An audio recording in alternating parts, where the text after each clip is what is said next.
Сәлем достар, менің каналыма қош келдіңіздер. Бүгін мен осындай картошкадан ашытқысыз тез дайындалатын пирожкидің рецептімен бөлісейін деп отырмын. Ол үшін бізге осындай 1 килограммға жақын бізде картошкамызды алып алдық. Енді осылай бөліп алып, картошкамыздың барлығын міне осылай турап аласыздар. Суымызға пісіріп алатын боламыз. Картошкамыз пісіп жатыр. Енді картошкамыз піскенше бізге осындай бір жуа керек, және бір сәбіз, осындай 40 қабат.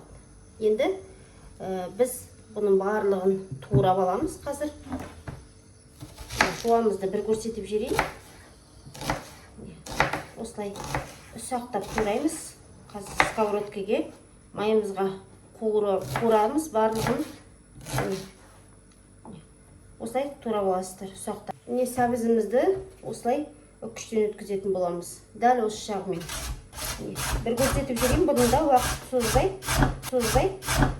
Мені көрермендерім ренжіп жатыр екен, уақыт кетіп жатыр деген сияқты. Енді өз қалауларыңыз бойынша видеоны көрулеріңіз. Енді міне өздеріңіз көріп тұрғандай, міне осындай болады. Енді капустаны да жұқалап турап алатын боламыз. Қазір көрсетемін. Бірінші жуамен сәбізімізді турап алайын. Міне мен осылай сәбізімізбен жуамызды турап алдым. Үккіштен өткізіп, енді осылай жеке ыдыстарға салып аламын. Міне мен барлығын турап алдым. Енді майымызға қуыратын боламыз. Міне газымыздың астын қосып, осылай бір үлкен қасықпен 2-3 қасықтай осылай сұйық майымызды құямыз. Енді үйдің сармайынан да қосып жасасаңыздар болады. Енді менде үйде сармай жоқ, осындай сұйық маймен жасап жатырмын. Бірінші біз жуамызды саламыз.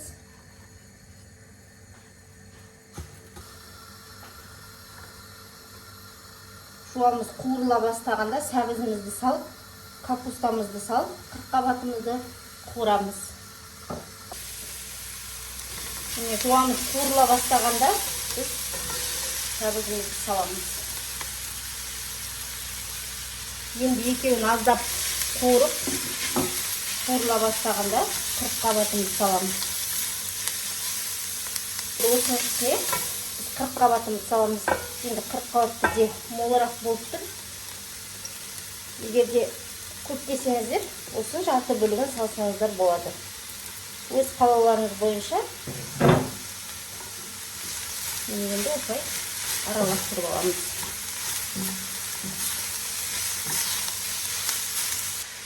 Міне бізде әдем болып қуырылып жатыр. Енді осылай толтырып, шай қасықпен 1 қасық тұзымызды салып аламыз. Енді көз мөлшермен жоламен осылай аздап бұрыш қосамыз. Енді дәміне қарай көресіздер. Енді араластырып 100 граммдай су құямыз. Бір араластырып, бетін жауып, әдем болып піскенше, жұмсарғанша. Енді бізде картошкамыз дайын. Суытып алдық. Енді осылай кенде ыдысымызға барлығын салып аламыз. Енді мана тұз салдық. Сонда да міне орта қасықтай тағы тұз салайын деп тұрмын. Және бізге 1 шай қасықпен, бір шай қасық көп болacak, жарты қасықтай қопсытқыш салдым. Разрыхитель. Сосын міне бізде 1 жұмыртқамыз бар. Жұмыртқамызды осылай шанышқымен араластырып, осылай қиып жіберетін боламыз. Енді достар, үйде менде азғантай ғана осындай укроп қалған екен. Сонда қосып жіберемін. Әдем болады. Не қоссаңыздар да әдем болады. Укроп болсын, жуа болсын, қоса беріңіздер. Араластырып алатын боламын. Міне біз картошкамызды езіп алдық. Енді ұн електен өткізілген ұнымызбен картошкамызды осылай араластыратын боламыз. Бірден көп салып жібермеңіздер. Міндетті түрде жасап көріңіздер. Әдемі шығады. Өте дәмді, керемет болады енді. Міне осылай онда ақырын көз мөлшерімен сала отырып, осылай араластырамыз. Енді мына жерде менде 500 граммдай ұнды алғам. Қазір көреміз. Картошканың да көлеміне байланысты. Міне мен осылай картошкамыз бен ұнымызды осылай дайындап алдым. Енді қолға аздап жабысады. Міне біздің осылай картошкамыз дайын тұр. Қамырымызбен осылай әдемі болып, жұмсақ болып. Енді ұнды осылай сеуіп аламыз. Енді осылай ақырын ғана. Енді жабысады. Еш нәрсе қылмайды. Онға қазір аунатып жібереміз. Осылай.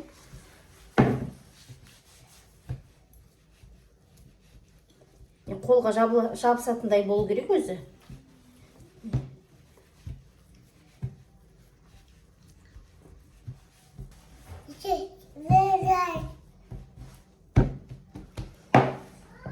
Оны аз болса, осылай сеуіп біріктіре бересіздер.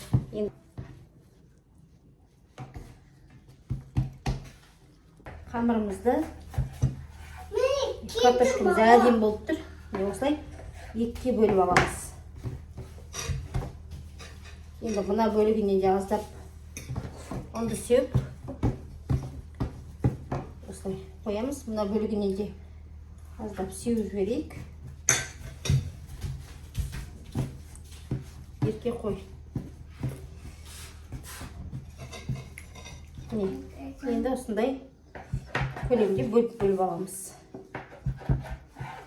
Шағын қылтып жасасаңыздар да өздеріңіз білесіздер енді. Өз қалауларыңыз бойынша жасауға болады. Қанша ұнға ұнатсақ та, бізде енді картошка құрамында көп болғаннан кейін осылай болып тұр. Міне мен осылай 18 бөлікке бөліп алдым барлығын. Міне осылай. Енді қазір ысып, бір-екеуін көрсетейін, қалғаны түсінікті болады деген ойдамын. Ұнымызды сеуіп осылай ақырын ғана оқтаумен осылай сып аламыз.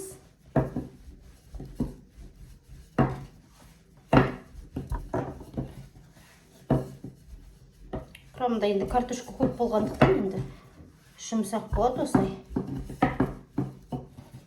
Осындай көлемде ысасыздар. Сосын ішіне бізде осылай капустамыз күшті болып тұр. Енді бұл капустаның дәмі деген ерекше болып тұр енді. Сөзбен айтып жеткізе алмаймын. Дәл осындай капустаны үйден тамақ істегенде пайдалансаңыздар болады. Өте керемет. Дәмі деген күшті, иісі бұрқырап тұр енді.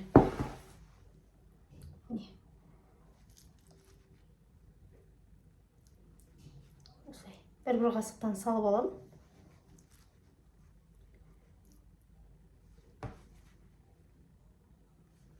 Капуста бір 15-20 минуттай ғана тұрды ғой.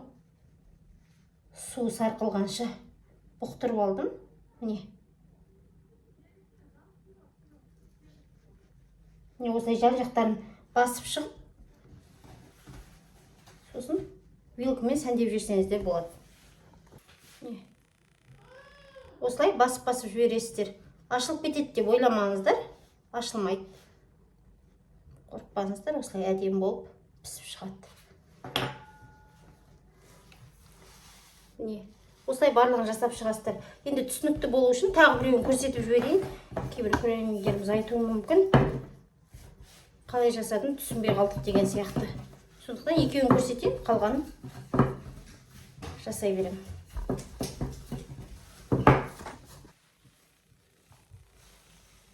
Міне осылай дайындап ала бересіздер. Енді қазір барғанша пісіріп аласыздар. Екінші жағын аударам.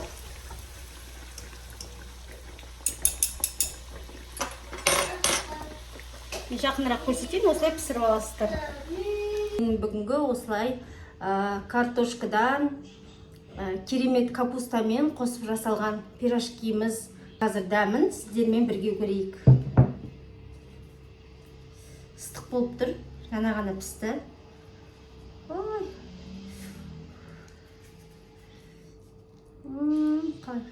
иісі бұрқырап тұр, күшті. Қараңыздаршы міне. Күшті болып тұр.